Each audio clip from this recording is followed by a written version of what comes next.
이스라엘 자손들로 말미암아 여리고는 굳게 닫혔고 출입하는 자가 없더라.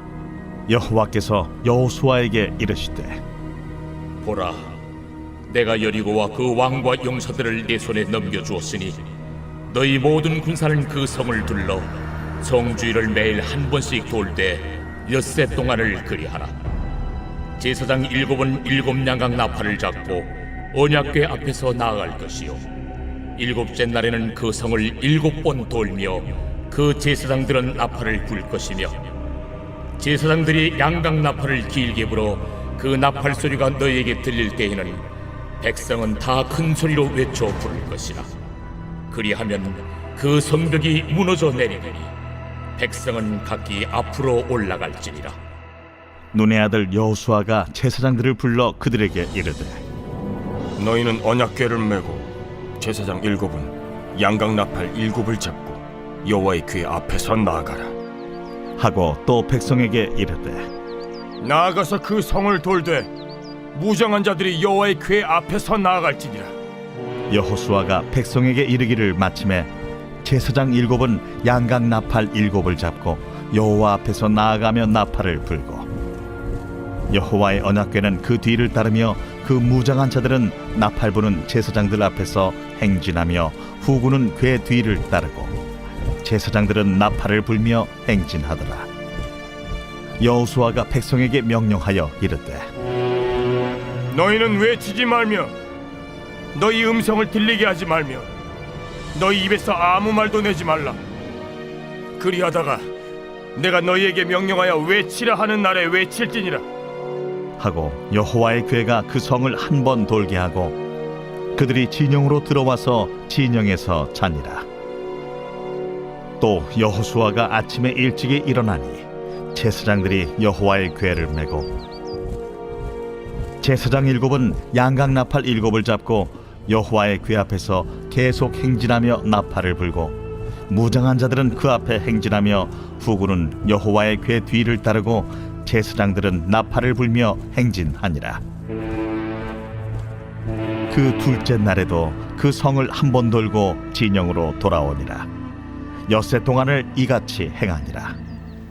오늘 말씀은 언약궤를 중심에 둔 믿음의 행진이라는 제목으로 말씀을 전하겠습니다.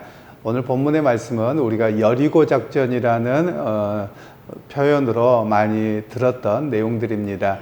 하나님께서 이제 가나안 땅에서 첫 성읍인 여리고를 점령하게 하시는 그런 내용인데요. 실제로 그 여리고성은 이전까지 단 한 번도 어떤 그 다른 민족이나 다른 나라들에게 점령을 당해보지 않았던 그런 성으로 알려져 있습니다. 그런데 하나님께서 이 성을 점령하게 하시는데 전혀 이렇게 상식적이지 않는 그런 방법으로 점령을 하게 하시는 내용입니다. 일반적으로 성을 점령하려면 이런 이야기를 합니다. 그 전쟁을 가리켜서는 공성전이라고 말을 합니다. 그러니까 성을 지키는 사람이 있고 성을 공격하는 군대가 있겠죠. 그러면 어느 정도의 군대가 있어야 되냐면 이 성을 지키는 사람들의 3배 이상이 있어야지만 성을 점령할까 말까 한다고 합니다.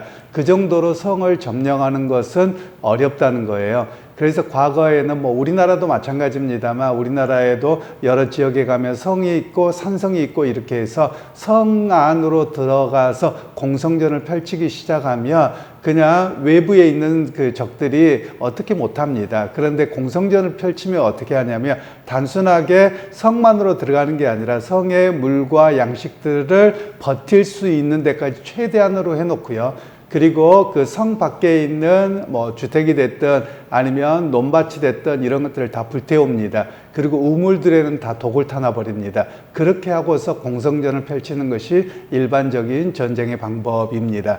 그러니까 이 성을 둘러싸고 있는 그 적들이 성을 함락시킨다. 이거는 거의 불가능에 가까울 정도로 어려운 그런 상황이라고 이해를 하시면 좋겠습니다. 그런데 오늘 하나님께서는 이 이스라엘 백성들에게 제사장 7이 앞에 서고 그리고 언약궤가 가고 백성들은 그 뒤를 따라가라는 거예요. 그래서 매일 하루에 한 바퀴씩 돌고 마지막 날에는 7바퀴를 돌고 소리를 쳐라. 이런 내용이 오늘 본문의 이야기입니다. 이 이야기는 전혀 상식적이지 않지요. 왜 그러냐면 보통 성을 둘러싸고 있는 군대가 한 바퀴씩 다 돈다. 그러면 전력을 노출하는 겁니다. 왜냐하면 위에서 보면 저 사람들이 가지고 있는 무기가 뭐고 사람이 뭐고 어떻게 되는지를 다 파악하거든요. 그러면 이거는 굉장히 불리한 지금 싸움을 그 행진을 벌이고 있는 것이지요. 그러면 보통 공성전을 할 때 어떻게 하냐면 성의 문을 딱 닫고 있다가 저기 허점이 보이잖아요. 그럼 기습작전을 펼칩니다. 기습작전을 하고 얼른 들어가 버리고 계속 이렇게 해서 진을 빼게 하는 것이 공성전이거든요. 그러면 이렇게 지금 이스라엘 백성들이 전 인구가 한 바퀴씩 돈다. 그러면 굉장한 약점을 노출하게 되는 그런 상황인 겁니다. 그런데 하나님께서는 이렇게 하라는 겁니다. 상식에 벗어나지요. 도저히 전쟁의 상식에서는 벗어나는 일을 행하게 하시는 겁니다. 그러면 왜 그렇게 하느냐라면 하나님께서는 너희의 힘과 지혜가 아니라 내가 함께하기에 내 말대로 해보라는 거예요. 순종하라는 것이죠. 그리고 이건 하나님의 전쟁, 여호와의 전쟁이라는 것을 우리에게 말씀을 하고 있습니다. 그러면서 오늘 이렇게 하면 성공 확률도 낮고 불가능한 일인데 하나님이 그렇게 행하신다라는 거예요. 그런 의미로 오늘 우리에게 말씀을 하고 있는 내용들입니다. 그러면서 이들에게 이야기를 합니다. 너희가 성을 한 바퀴씩 돌 때 침묵하라는 거예요. 어떤 이야기도 하지 말고 그냥 돌라라는 겁니다. 그럼 여러분 이것도 상식 바뀌죠. 왜냐하면 안에 있는 성에 있는 사람들을 두려워하기 위해서 소리를 지르고 욕설을 하고 온갖 그렇게 해서 겁을 먹게 해야 되거든요. 그런데 결코 그렇게 하지 않은 이야기가 오늘 본문의 이야기입니다. 그러면 하나님께서 왜 그들을 향해서 침묵하게 하시는가라는 것을 우리가 기억할 필요가 있습니다. 즉 여리고 성 사람들의 말에 넘어가지 않도록 하기 위해서 그렇습니다. 왜냐하면 나중에 성에 대한 이야기를 좀 드리자면 그렇습니다. 나중에 이스라엘이 무너질 때 바벨론의 군대와 장관이었던 랍사게라고 하는 사람이 와서 막 이야기를 합니다. 그런데 거기에 대해서 뭐라고 이야기를 하냐면 히브리 말로 하지 말고 그냥 니네 나라 말로 해라. 왜냐하면 우리 유대 백성들이 다 들어서 겁먹는다. 이런 이야기까지 하거든요. 그러니까 굉장한 이렇게 공성전을 할 때는 말싸움이 굉장히 심하거든요. 그래서 이 말싸움 때문에 사기가 떨어지고 뭐하고 이렇게 하는 겁니다. 근데 하나님은 그걸 하지 말라는 거예요. 즉 그들의 전략에 말려들지 않도록 아무런 대꾸도 하지 말라라는 것을 이야기합니다. 그리고 또 하나는 뭐냐면 이스라엘 백성들은 자기를 압니다. 자기들은 군대가 아니라는 걸 알아요. 그리고 이 시대는 이제 청동기 시대로 막 들어가거나 하던 시대입니다. 그러니까 이스라엘 백성들은 갑자기 출애굽에서 나왔고 40년 동안 광야에 살았기 때문에 무기가 하나도 없어요. 그대로 드러나거든요. 그러니까 두려워할 수밖에 없죠. 그런데 여리고성은 가장 강력한 성이었습니다. 그러니까 이스라엘 백성들이 이야기하기를 시작하면 겁먹을 수밖에 없는 거예요. 야, 우리는 가진 게 아무것도 없는데 우리가 어떻게 하지? 서로 그러면 뭐가 되면 공포가 확산됩니다. 그런 측면에서는 하나님께서는 하지 말라는 것입니다. 누구에게도 야, 우리 아무것도 없는데 어떻게 하지? 뭐 하지? 이런 이야기를 통해서 공포감을 갖지 않도록 하기 위해서 하나님이 침묵을 명령하셨던 그런 모습이라고 할 수 있습니다. 그리고 또 하나는 불평과 두려움을 꺼내지 말라는 겁니다. 사람들은 조금만 어려워지면 불평하게 되거든요. 하나님께서 하셨으면 당장 무너뜨려야지 뭐 하는 거야? 라고 한마디를 하게 되면 이게 확산되거든요. 그러니까 하나님께서 그들을 침묵하게 하시는 겁니다. 그러면서 또 하나는 하나님께서 일하시는 것만을 온전히 보게 하시는 내용이 오늘 하나님께서 이 출애굽 작전을 행하시는 일입니다. 물론 한국 교회가 과거에 예배당을 건축하거나 뭐하거나 이러면 예배당을 사거나 그러면 출애굽 작전이라는 걸 많이 했습니다. 물론 그게 뭐냐면 이제 어느 지역에 한 바퀴씩 도는 거죠. 그리고 또 선교지도 마찬가지입니다. 선교지를 가면 땅 밟기라고 해서 갔다 오고 이런 일들을 행했던 내용인데요. 물론 그게 뭐 틀렸다 뭐 이런 이야기보다도 오늘 본문에 대한 이야기 속에서 우리도 그런 믿음을 가져보자 이런 일들로 교회가 행했던 일이라고 볼 수 있겠습니다. 그런데 오늘 본문을 통해서는 우리에게 이야기하는 것은 그냥 외치라는 거예요. 마지막 날 너희가 가서 소리치고 외쳐라. 이렇게 이야기를 하는 겁니다. 하나님께서 행하시는 일을 그냥 노래하라는 거예요. 하나님의 일이다라고 그냥 소리치라라는 겁니다. 그러면 오늘 우리에게 말씀하고 계시는 것은 전혀 상식적이지 않는 전쟁입니다. 그런데 또 하나의 측면으로 이야기를 하면 만일 칼을 꺼내서 싸움에 붙으면 이스라엘 백성은 무조건 집니다. 그리고 그 두려움이 더 커져서 도망갈 수밖에 없는 겁니다. 그래서 하나님께서는 그걸 하지 못하게 하시는 것이 오늘의 이야기라고 할 수 있습니다. 오히려 하나님께서는 그들에게 뭘 요구하고 계시냐면 내가 너희와 이 언약궤를 통해서 함께 하시고 그리고 내가 언약궤를 통해서 앞에 가는데 너희는 그냥 따라오기만 하라는 겁니다. 그러면 하나님께서 일하시는 것을 너희가 목도하게 될 것이다 라는 것을 말씀하고 있는 것이지요. 여러분 이 말씀은 오늘 우리의 인생에도 마찬가지입니다. 어찌 보면 인생이 전쟁 같다고 말하고 또한 세상이 여리고성과 같은 그런 전쟁의 모습입니다.